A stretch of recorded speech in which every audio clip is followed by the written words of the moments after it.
sayang. Raya mendorong tubuh Devon hingga terjungkal ke belakang. Devon terkejut dan ingin marah. Tapi ketika melihat istrinya tidak baik-baik saja, ia pun mengurungkan niatnya untuk marah. Raya segera berlari ke kamar mandi sambil menutup mulutnya karena perutnya terasa sangat mual ketika dicium oleh suaminya.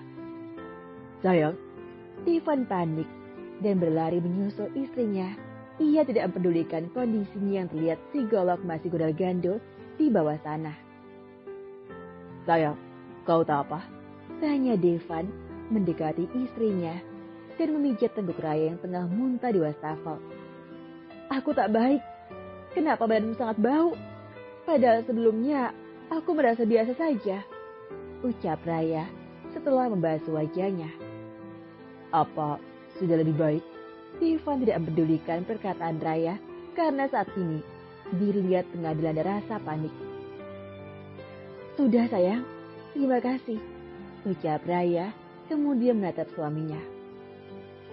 Yah, layu, ucap Raya tak berfilter ketika melihat milik suaminya yang sudah seperti terong rebus. Ayo, kita pembalasan lagi. Kita bercinta di kamar mandi saja ya, ucap Devon.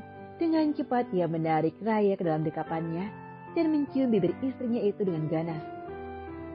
Raya mendorong lagi tubuh Devon hingga ciumannya terlepas. Perut Raya kembali mual ketika ia bercumbu dengan suaminya itu. Sayang, protes Devon. Maaf, tapi aku... Raya muntahkan isi perutnya lagi, tapi kali ini tidak di wastafel, melainkan di badan Devon. Sayang, Devon menggeram kesal sambil memejamkan matanya.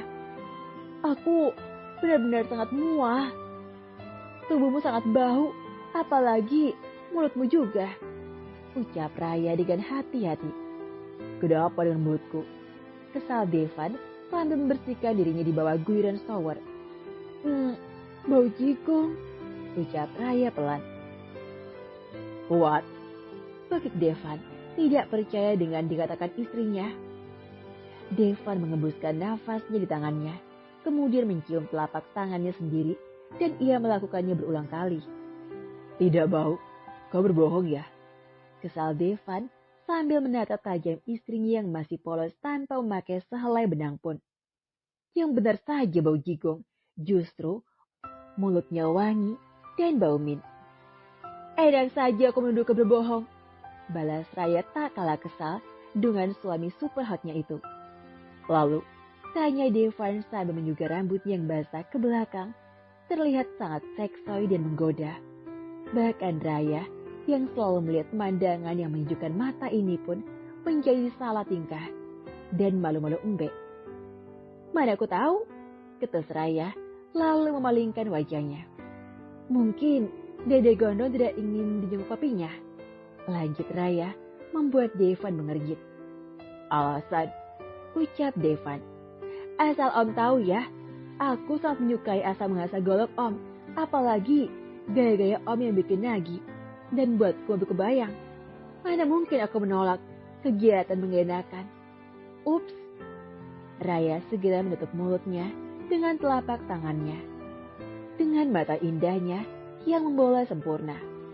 Mulut ember, gerutu Raya dalam hati karena dirinya tidak bisa menjaga mulutnya yang tak berfilter itu. Ternyata kau mengakui kemampuanku ya. Devon mengiringnya licik. Jangan tanya lagi betapa merahnya wajah Raya saat ini. Tidak, aku hanya asal bicara, ucap Raya tergugup. Baiklah, karena hari ini aku sedang baik hati, maka akan kubiarkan kau istirahat sejenak untuk tidak mengasah golokku, ucap Devon lalu menghampiri istrinya. Ya, kau mau apa? Sayang, kau sangat bau, keluh Raya dan memberontak dalam pelukan Devon.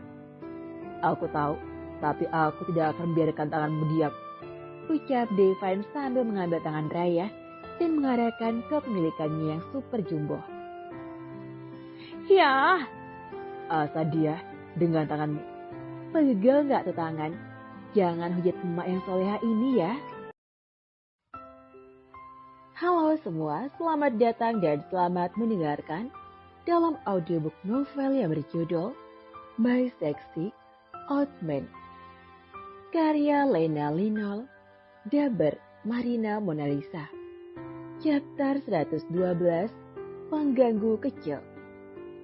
Raya menatap kesal suaminya sambil menyilangkan kedua tangannya di dada. Sudah, jangan kesal terus, ucap Devan terkekeh sambil merebahkan dirinya di samping sang istri. Cih, tanganku rasanya ingin patah karena mengasah golokmu itu. Kesal Raya. Bagaimana tidak kesal jika Raya mengasah golok Devan dengan tangannya selama hampir 2 jam.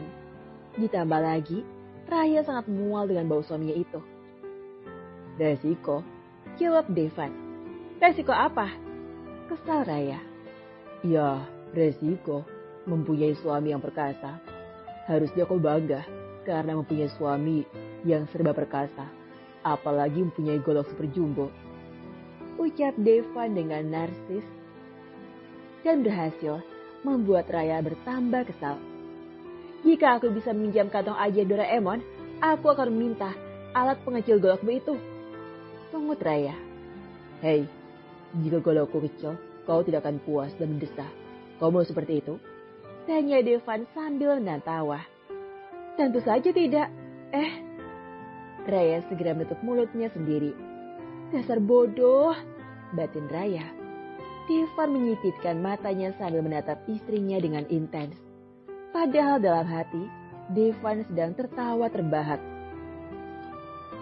Jangan menatapku seperti itu, sungut Raya, lalu memalingkan wajahnya. Cie, malu, kuda Devan sambil menoel tangan Raya. Is, apaan sih? Raya menepis tangan Devan. Cie, marah, kuda Devan lagi. Tapi kali ini ia mencolek dagu Raya. Jangan colek-colek. Kesal Raya kemudian ia memberi pembatas berupa guling di tengah-tengah tempat tidur. Untuk apa kau memasang guling sialan ini di tengah-tengah kita? Tanya Deva dengan nada kesal. Karena Dedek Gondrong tidak mau dekat-dekat sama papinya.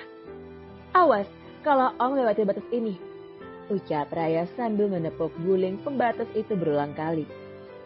Kau menantangku? Devan menyeringai licik. Kemudian ia menendang guling pembatas tersebut dengan kasar hingga jatuh teronggok di atas lantai marmer yang dingin. Oh, guling, malang sekali nasibmu. Ya, apa yang kau lakukan? Aku benar-benar mual, keluh Raya ketika tubuhnya ditindih oleh Devan. Om, kau sangat bau. Aku tidak berbohong. Raya akhirnya menangis dan membuat Devan kelabakan. Sayang, jangan menangis. Maaf, aku kira kau berbohong, ucap Devan lalu beranjak dari atas tubuh istrinya. Kau sangat menyebalkan. Aku tidak mau tidur denganmu, ucap Raya diselingi dengan tangisan tapi juga terdengar tegas. Devan mendadak lemas seketika saat mendengar ucapan istrinya yang dia tidak mau tidur dengannya. Sayang, kau tega dengan suamimu yang tampan ini. Dan aku mana bisa tidur tanpa memelukmu, ucap Devan dengan nada memelas. Bodoh amat, berani mendekat, maka jatah jungkat-jungkit Om akan kupangkas habis. Sampai 9 bulan nanti, ucap Raya. Kemudian ia menaikkan selimutnya hingga menutupi seluruh tubuhnya.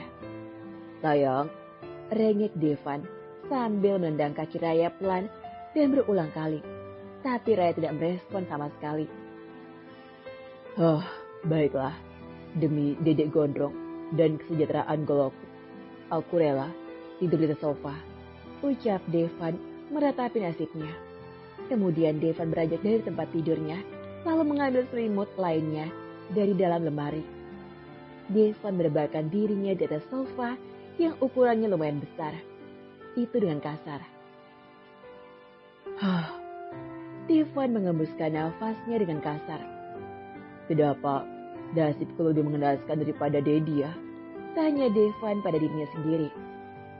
Cukup satu saja, tidak ada lagi gondrong-gondrong lainnya.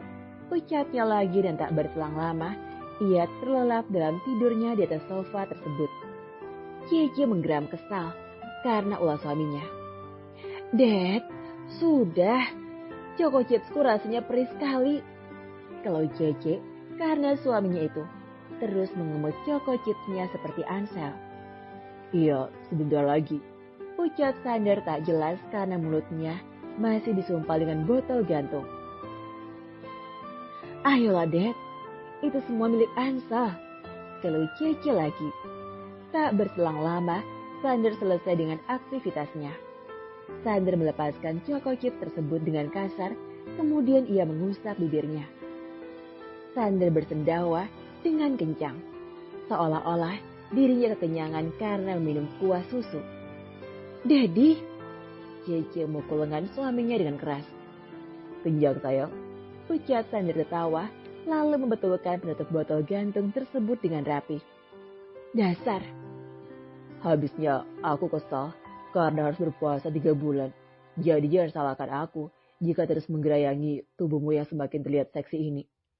Ucap Sander kemudian memeluk Cece dari belakang. Sander semakin tergila-gila dengan Cece, apalagi tubuh Cece semakin seksoi setelah melahirkan 4J. Modus. Aku memang modus, karena tanpa modus aku tidak bisa mendapatkanmu. Ucap Sander terkekeh sambil menciumi pundak Cece yang putih dan mulus itu. Pintar gombal ya sekarang? Cece membalikkan badannya, kemudian menatap wajah suaminya yang terlihat sangat tampan, walau usianya tidak muda lagi. Dan itulah aku, ucap Sander sambil menyingkarkan helaian rambut yang menutupi wajah istrinya. Panda-panda, apa yang paling imut dan manis? Tanya Sander mulai mengeluarkan gombalan recehnya. Semua panda imut dan manis, mungkin, jawab JJ masih menatap wajah suaminya.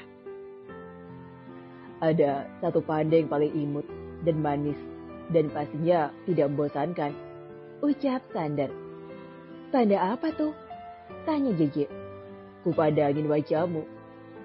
Wajah JJ merona malu karena mendengar gombalan receh suaminya itu. Apaan sih?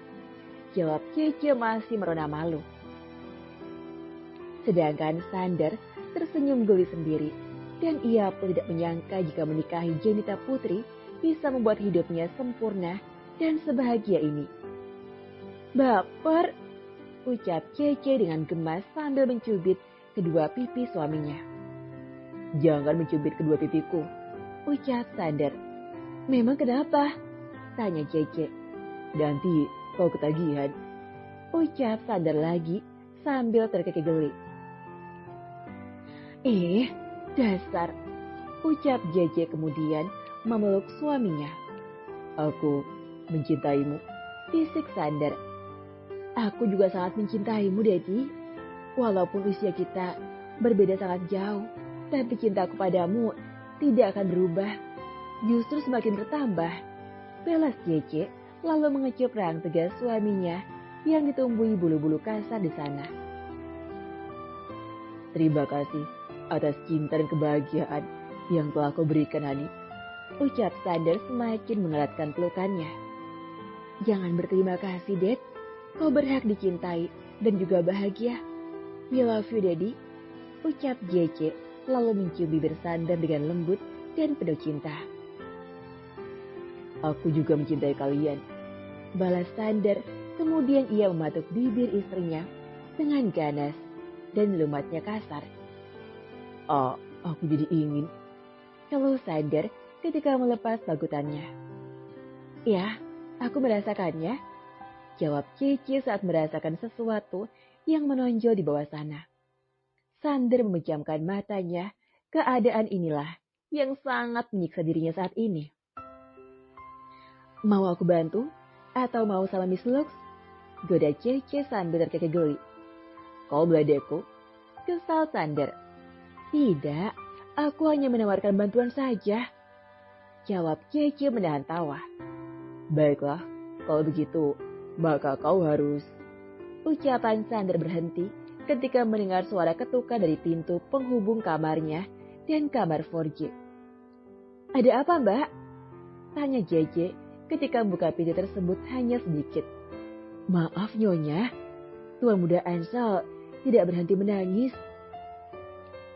ucap babysitter tersebut menunduk takut. "Sebentar, aku akan ke sana," ucap JJ. Lalu menutup pintunya kembali. "Ada apa?" tanya Sander. "Maaf, Dad, aku tidak bisa membantumu karena Ansel menangis," ucap JJ berlalu begitu saja setelah mengatakan hal tersebut.